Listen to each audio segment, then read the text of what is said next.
পরশুরাম ধারাবাহিকের আজকের পর্ব। ধারাবাহিকের শুরুতেই আমরা দেখতে পাই কর্ণ চ্যাটার্জি কাবিরকে বলছে, স্ত্রীর সাথে ভালোভাবে কথা বলো, স্ত্রীকে সম্মান দিতে শেখো। আমি তোমার মায়ের সাথে থাকি না ঠিক, কিন্তু তাকে কখনো আমি অসম্মানজনক কথা বলিনি।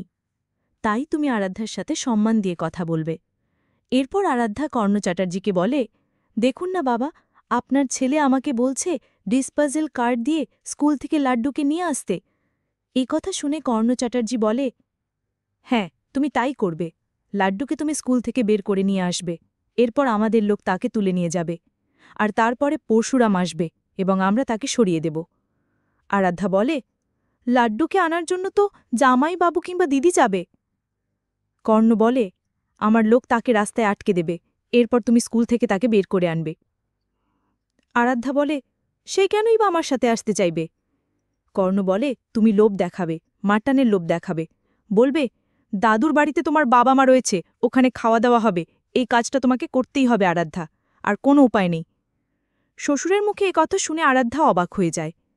পরবর্তী সিনে আমরা দেখতে পাই জিৎ মুখার্জি এবং কর্ণ চ্যাটার্জি ফোনে কথা বলছিল। জিৎ মুখার্জি বলে, আমার মেয়েকে এই সবের মধ্যে না ঢোকালেই ভালো হতো। কর্ণ চ্যাটার্জি বলে, আপনার মেয়ে যখন বিয়ে করে এই বাড়িতে ঢুকেছে ঠিক তখন থেকে তার গোত্র পরিবর্তন হয়েছে, সে এই বাড়ির বউ, সে জেনে শুনে বিয়ে করেছে, আমরা জোর করে তাকে আনিনি। আপনার যদি কোনো সমস্যা থাকে তাহলে আপনি আপনার মেয়েকে নিয়ে যান, করতে হবে না সংসার। এ কথা শুনে জিৎ মুখার্জি বলে, এভাবে আমি বলতে চাইনি, কিন্তু যতই হোক সে আমার মেয়ে, আমারও খারাপ লাগে। কর্ণ চ্যাটার্জি বলে, খারাপ আমারও লাগে? নানাজনে নানা কথা বলছে। এরপর জিৎ মুখার্জি ফোনটা রেখে দেয় এবং তিনি পেছনে ঘুরে দেখে তার স্ত্রী এবং আয়ুষী সেখানে দাঁড়িয়ে আছে। আরাধ্যার মা জিৎ মুখার্জিকে জিজ্ঞেস করে, কি হয়েছে? জিৎ মুখার্জি বলে, আমার মেয়েকে ওখানে বিয়ে না দিলেই ভালো হতো। তার স্ত্রী জিজ্ঞেস করে, এই কথা কেন বলছো, কি হয়েছে? জিৎ মুখার্জি কিছু না বলে চলে যায়। পরবর্তী সিনে আমাদের কর্ণ চ্যাটার্জির বাড়িতে দেখানো হয়, সেখানে লহরী এসেছে আরাধ্যাকে পুজোর গিফট দেওয়ার জন্য। এরপর সে আরাধ্যাকে গিফট দিয়ে বলে, কর্ণ চ্যাটার্জি নিজের স্বার্থে সবাইকে ব্যবহার করে, তুমি সাবধানে থেকো যাতে তোমাকে তিনি ব্যবহার করতে না পারেন। এরপর লহরী সেখান থেকে চলে যাওয়ার সময় কর্ণকে বলে, আমার সন্দেহ হয়েছিল, যখন লাড্ডুর ডিসপাজেল কার্ড মেঝেতে পড়েছিল তখনই আমার সন্দেহ হয়েছে কিছু একটা ঘটতে চলেছে। এসব কথা বলে লহরী চলে যাওয়ার পর আরাধ্যা কর্ণকে বলে, এসব বাদ দিন। কর্ণ বলে, তোমার যদি অসুবিধা হয় তাহলে তুমি ছেড়ে দাও, তোমার বদলে অন্য কেউ এই কাজটা করবে, কিন্তু তুমি খাওয়া দাওয়া করে বাপের বাড়িতে চলে যাও, আমি চাই না এখানে আরেকটা লহরীর সৃষ্টি হোক। শ্বশুরের মুখে একথা শুনে তো আরাধ্যা অবাক হয়ে যায়। পরবর্তী সিনের লাড্ডু তার দিদার সাথে কথা বলছিল।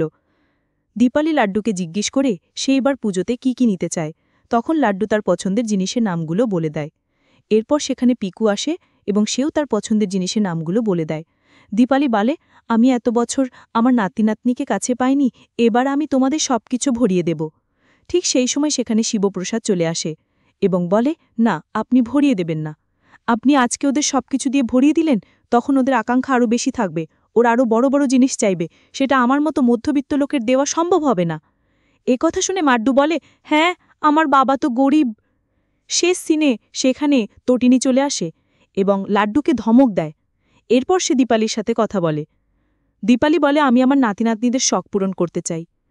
তটিনী বলে, তোমার জামাই তো নিষেধ করল, নিয়ম পালনের খাতিরে যেটুকু না দিলেই নয়, তুমি সেটুকুই দিও, ওদেরকে বিরিয়ানির লোভ দেখিও না, ওরা ডাল ভাতের মধ্যেই থাক। তো বন্ধুরা, এই ছিল আজকের আপডেট। পরবর্তী আপডেট পেতে আমাদের চ্যানেল এখনই সাবস্ক্রাইব করুন। ধন্যবাদ।